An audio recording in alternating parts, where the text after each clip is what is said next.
사도신경으로 신앙을 고백합니다. 나는 전능하신 아버지 하나님 천지의 창조주를 믿습니다. 나는 그의 유일하신 아들 우리 주 예수 그리스도를 믿습니다. 그는 성령으로 잉태되어 동정녀 마리아에게서 나시고 본디오 빌라도에게 고난을 받아 십자가에 못 박혀 죽으시고 장사된 지 사흘 만에 죽은 자 가운데서 다시 살아나셨으며 하늘에 오르시어 전능하신 아버지 하나님 우편에 앉아 계시다가 거기로부터 살아있는 자와 죽은 자를 심판하러 오십니다. 나는 성령을 믿으며 거룩한 공교회와 성도의 교제와 죄를 용서받는 것과 몸의 부활과 영생을 믿습니다. 아멘. 458장 찬송합니다.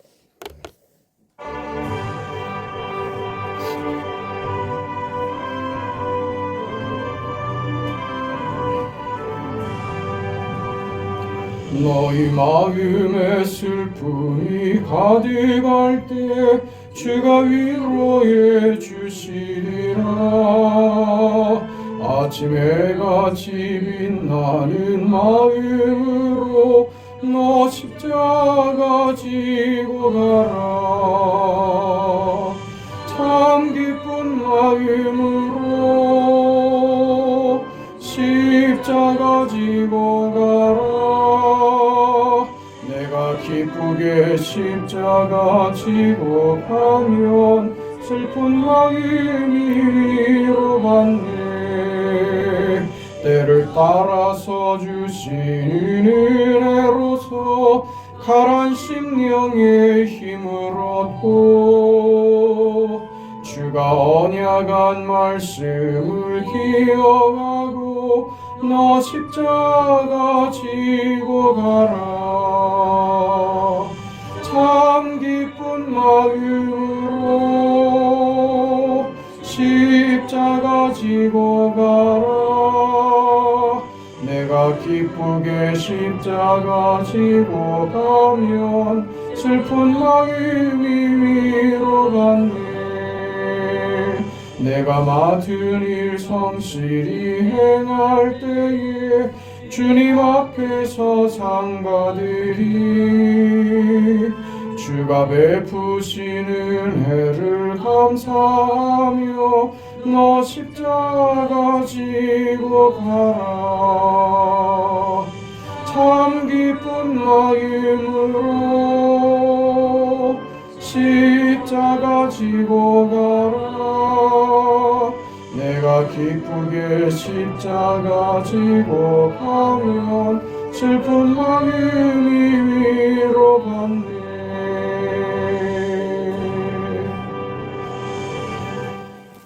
하나님의 말씀 사무엘상 5장 1절에서 5절까지 말씀입니다.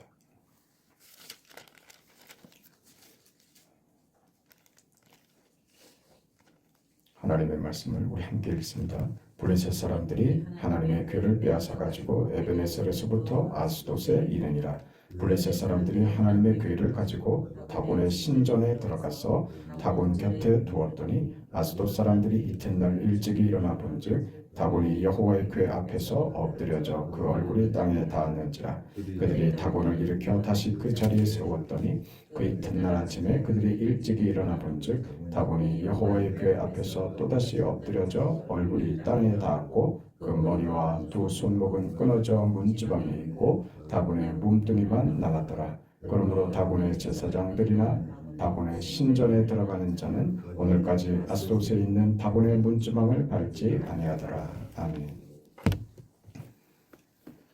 이스라엘의 이 곤란한 지경, 그 블레셋과의 전투에서 대패를 하고 여호와의 궤가 빼앗기고 하는 이런 사건들, 이스라엘이 송두리째 자신들의 정체성을 잃어버리는 아주 이스라엘로서는 상상할 수 없는 끔찍한 일이 벌어진 이 현실, 이 지경, 이 무슨 이유 때문인가?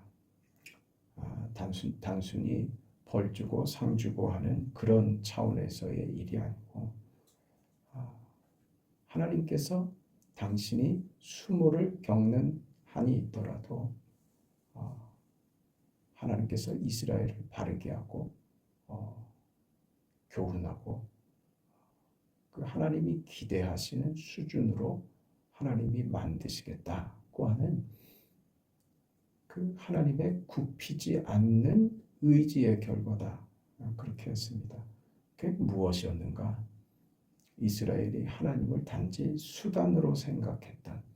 저들이 전쟁에서 승리하고 그래서 안전을 확보하고 하는 일, 자신들의 어떤 현실적인 문제에 그 필요를 하나님으로 채우려고 급급한 저들의 마음, 이스라엘의 태도, 그 수준에 대해서 하나님이 저들의 요구에 응답하지 않으시는 걸로, 저들의 기대의 정면으로 하나님이 충돌하시는 것으로 뜻을 드러내신 것이다. 결과적으로 그래서 저들은 이 시대를 이가보 시대다라고 단정했지만 사실은 하나님의 은혜가 임한 순간이었다. 그렇게 얘기를 했습니다. 너희가 나를 아버지라고 부른다는 것은 다만 너희가 필요할 때마다 손 내밀고 돈 달라고 요구하는 그런 존재로서 아버지라고 부르는 건 아니다 이거죠. 너희가 나를 하나님이라고 찾는 것은 이런 것을 목적하고 있는 것 아니다. 나는 너희에게 어떤 수단이나 방법 이상이다. 나는 너희 존재의 이유이다. 나는 너희를 내 영광과 찬송의 도구가 되게 하려고 너희를 지었다. 나의 찬송을 너희에게서 받고자 한다. 너희가 부를 찬송을 나는 우상에게 뺏기지 않을 것이다. 너희가 나를 우상 취급하면서 나를 높인다면 그건 너희가 우상 숭배하는 것이다. 이런 결론이었던 겁니다. 이런 문제는 그 구약 시대에만 있었던 시험이 아니라 오늘 우리 그 신약 시대에도 동일하게 이 시험 속에 우리가 있습니다. 우리가 예수를 믿는다고 하는 고백으로 우리에게 무슨 안심을 가지고 오고 형통을 주리라고 기대하는 것, 이것이 지금 구약 시대의 이스라엘 백성들이 늘 겪고 있는 시험에 빠져서 저들이 곤란을 겪고 저들이 늘 실패하는 그 원인, 그 우상 숭배였다고요.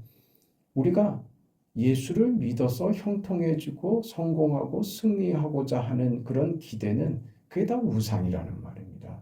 우리 신앙을 나의 잘됨에 대한 어떤 방편으로 삼고자 한다면 그건 다 우상입니다. 기독교회 역사상에 이 교회 안에 있었던 가장 큰 골칫거리, 그 문제는 무엇이었냐면 그게 승리주의라고 하는 겁니다. 구약 이스라엘이 겪었던 이 우상 문제가 교회 안에 승리주의로 들어온 것이죠. 사실은 같은 내용인 겁니다. 승리주의, 한동안 이 기독교회를 휩쓸었던 그 성공주의, 성공신학 그런 겁니다.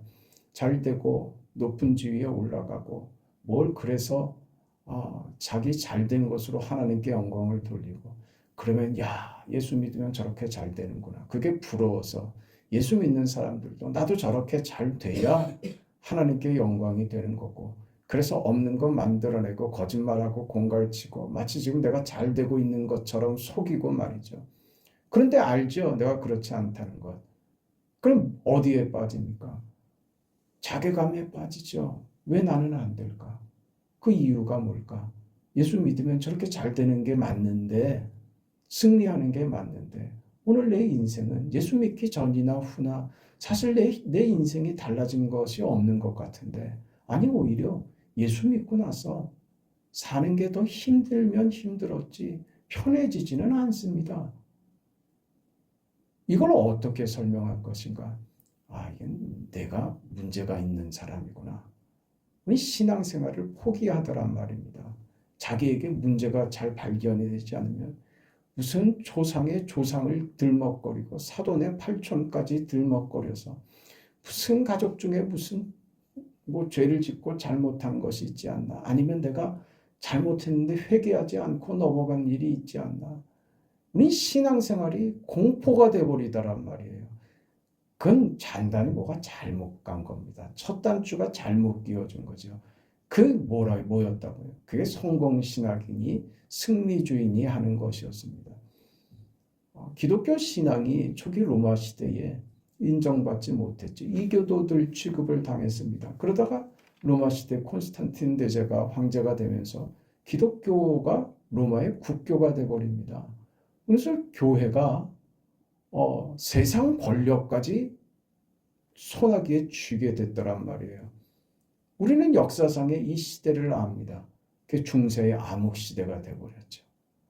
교회가 권력을 쥐니까, 말하자면 교회가 세상 권력까지 쥐게 되는 것으로 신앙이 확인되어 버렸단 말입니다. 그게 중요한 사건이 됐습니다.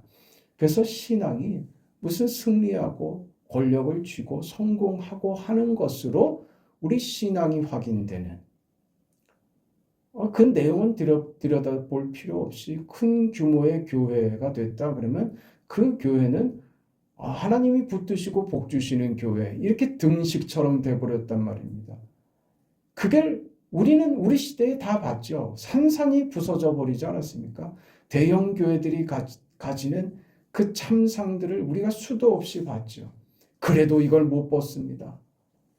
교회가 커지는 것은 하나님의 뜻이면 어쩌고, 아무 때나 갖다 붙이지 마세요. 그 사람들이 할 수 있는 일들입니다. 이 성공신학, 이 승리주의라고 하는 것이 마치 이것이 하나님이 일하시는 어떤 구별의 기준처럼 되어버렸단 말입니다. 예수 믿으면 그래서 우위에 서야 되고 문제가 해결돼야 되고 그래야 하나님의 권능과 권위가 그 높으심이 드러난다, 이런 생각을 하게 됐죠. 그럼 여전히 우리는 그 실패가 일어나고 고통이 있는 현실 속에서 살아갑니다. 그거 내가 뭘 잘못해서 그런 거 아니라고요. 그 뭐라고요? 현실이라고요. 현실. 바뀌지 않는 현실이요. 현실이 달라지지 않습니다. 우리가 사는 삶의 그 무대가 달라지지 않는다고요. 땅을 딛고 살아야 된다고요. 땅을 딛고 사는 건 뭡니까? 발에 먼지가 묻는 거죠. 손에 흙을 묻히는 거죠. 그 현실을, 땅을 딛고 사는 거예요. 이걸 왜 자꾸 부정하려고 드느냐 말이죠. 우리는 거기서 벗어나고 싶은 겁니다.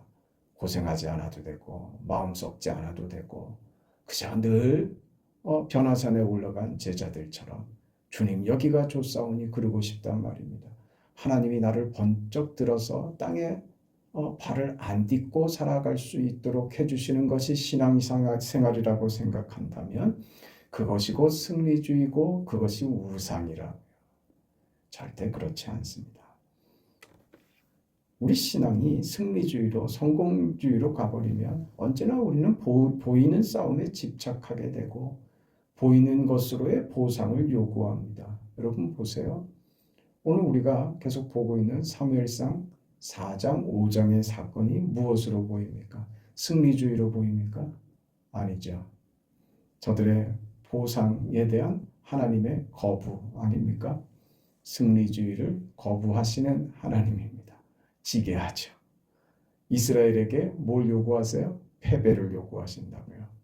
마치 하나님 자신이 지시는 것처럼 말이죠. 하나님이 잡혀가시고 하나님이 패배하고 하나님이 무너지는 것 같이, 그래서 이스라엘은 자신들의 정체성을 잃어버리는 것 같은 혼란에 빠지는, 하나님의 임재가 사실인가? 하나님이 함께 하신다면 이런 일이 있을 수가 있는가 하는 혼선 말입니다. 믿음으로 사는데 내가 예수를 믿는 것이 확실한데 그것으로 내가 헌신하고 살아가고 있는데 왜 이런 어려움이 사라지지 않을까? 이게 지금 이스라엘에게 있어서는 저들의 정체성을 그렇게 잃어버린다고 판단한 겁니다. 삶의 근거를 잃어버린 거예요. 하나님 뭐라고요? 그렇지 않다고요. 승리주의 아니다. 성공신학도 아니다. 그게 필요 없다거나 너희에게는 고난만 있다고 하는 이야기가 아니라 우리 신앙을 단지 성공이라고 하는, 승리라고 하는 이름으로 국한시킬 수 없다 이 말입니다. 우리 신앙은 성공이니 승리니 하는 것보다 훨씬 더 귀하고 높고 큰 것입니다. 훨씬 더 넘어가는 것이죠. 훨씬 더 넘어가서 어디서 확인됩니까? 십자가를 넘어 부활로 확인되는 것이라고요. 이 기가 막힌 자리를 하나님이 우리에게 주신단 말입니다. 그걸 지금 모른다고요. 그저 십자가 아래서 눈물 흘리고 회한의 고통에 휩싸여 있는 여인들처럼 거기 신앙의 자리가 아니라고요. 그 너머를 보게 하시는 것이라고요. 부활하신 예수님이 나타나자 귀신이 다 그래 버린다니까요. 상상할 수 없는 일이니까요. 우리는 우리 신앙은 어느 자리에 있는가? 우리가 상상할 수 없는 저 너머 더 크고 더 위대하고 더 대단한 것입니다. 그게 하나님이 우리 인생 속에서 허락하시는 혼란 속에 있는 겁니다.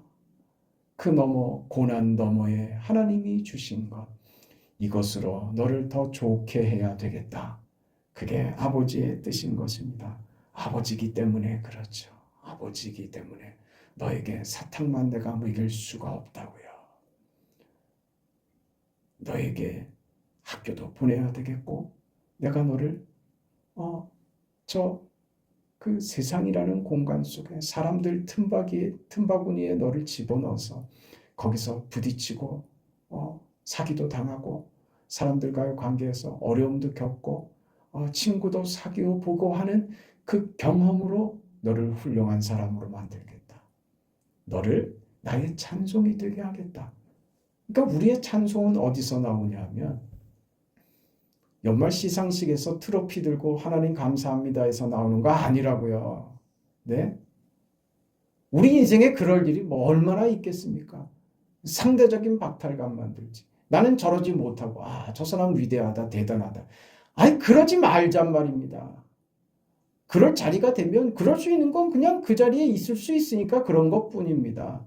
사실은요. 언제 감사가 찬송이 영광이 언제 터져 나오느냐? 잘 돼서 나오는 거 아니고요.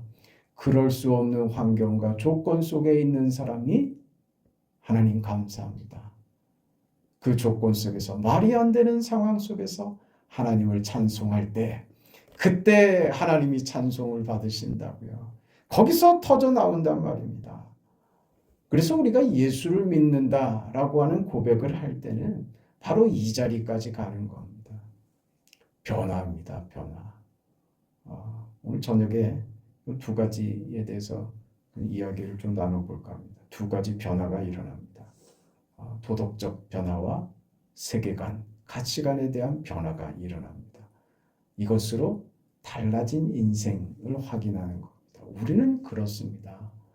단지 이 세상 속에서 세상의 방식으로 확인받는 정도의 신앙이 아니라 세상과 차별되고 세상과 다른 방식의 세상의 것을 뛰어넘는 방식의 초월하는 방식의 위대한 신앙을 받은 자로서 세상 속에 우뚝 서는 위대한 인생으로 서게 하시는데 하나님의 뜻이 있다.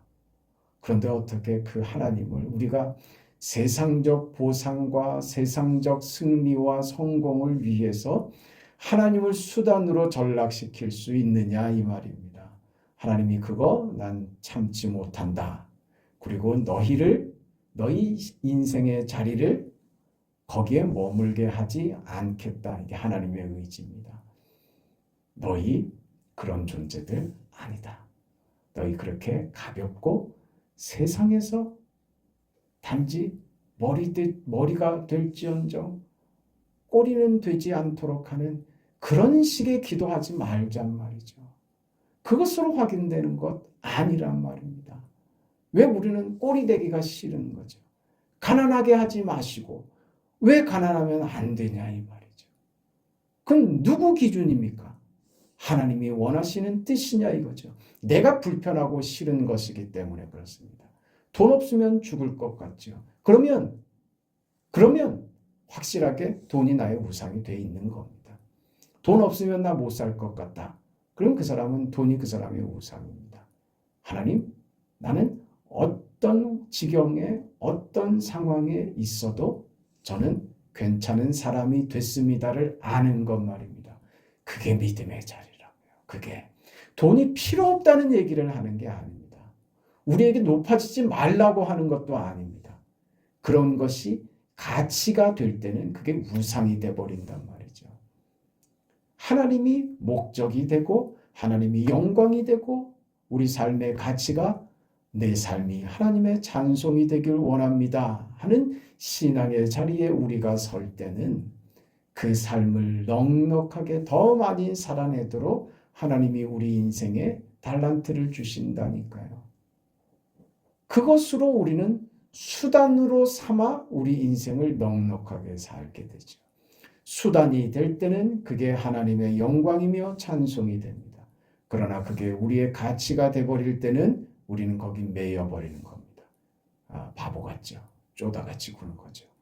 벌벌벌 떠는 거죠. 하나님 앞에도 인색하게 굴고 하나님 앞에서도 내꺼 이러고 있다니까요. 그게 누가 한 겁니까? 어리석은 부자의 비유 아닙니까? 하나님 뭐라 그랬어요? 그런 인생에게. 그런 인생에게는 이것밖에 할 말이 없어서 그런 거예요. 그거 네 거냐? 이렇게 묻는 거죠. 네 겁니까? 아니죠. 내 거죠. 그러고 있죠. 한번 보자. 그리고 걷어가 버리시는 거예요. 그게 내 겁니까? 아닌 것을 확인시켜 버리시더라 그 말입니다. 왜 우리는 그렇게 미련하게 굴죠? 내가 천년만년 살 것 같이 내가 이것으로 버티고 이것으로 안전을 이것으로 내가 살 수 있을 것처럼 구냐 이거죠. 우리는 하나님 없이 살 수 없는 존재들입니다. 그게 지금 하나님이 이스라엘을 만드시는 과정이라고요. 어떤 방법까지 법궤가 빼앗기는 하나님이 수치와 수모를 겪는 하나님의 아들이 세상에 오시고 저들의 손에 의해서 수치와 모멸과 결국 죽음의 자리까지 끌려가는 그 수모를 감당하시면서 이루시는 하나님의 방법이시더라 이거죠. 이걸 이해하면 오늘의 현실을 우리가 이겨낼 수 있습니다. 넉넉하게 승리할 수 있는 겁니다. 하나님의 자녀로서 하나님이 기뻐하시는 인생의 길을 넉넉하게 살아가시기를 축원합니다. 하나님 은혜와 사랑을 감사합니다. 믿음으로 사는 것 하나님이 우리에게 양보하지 않으시고 우리를 통해서 이루시고자 포기하지 않으시고 우리 인생에 개입하셔서 결국 뜻을 이루고야 마시는 그 하나님, 그 하나님이 나의 아버지이시기에 우리에게 소망이 있고 그래서 오늘이 우리에게 은혜가 됨을 믿습니다. 하나님 우리 인생에 찾아와 주셔서 우리의 삶을 통하여 오늘 현실의 삶을 통하여 나의 인생에 나의 현실에 하나님이 하나님 되심을 보게 하여 주시옵소서. 예수님의 이름으로 기도합니다. 아멘. 하늘에 계신 우리 아버지여 이름이 거룩히 여김을 받으시오며 나라가 임하시오며 뜻이 하늘에서 이루어진 것 같이 땅에서도 이루어지이다. 오늘 우리에게 일용할 양식을 주시옵고 우리가 우리에게 죄 지은 자를 사하여 준 것 같이 우리 죄를 사하여 주시옵고 우리를 시험에 들게 하지 마시옵고 다만 악에서 구하시옵소서. 나라와 권세와 영광이 아버지께 영원히 싸움나이다. 아멘.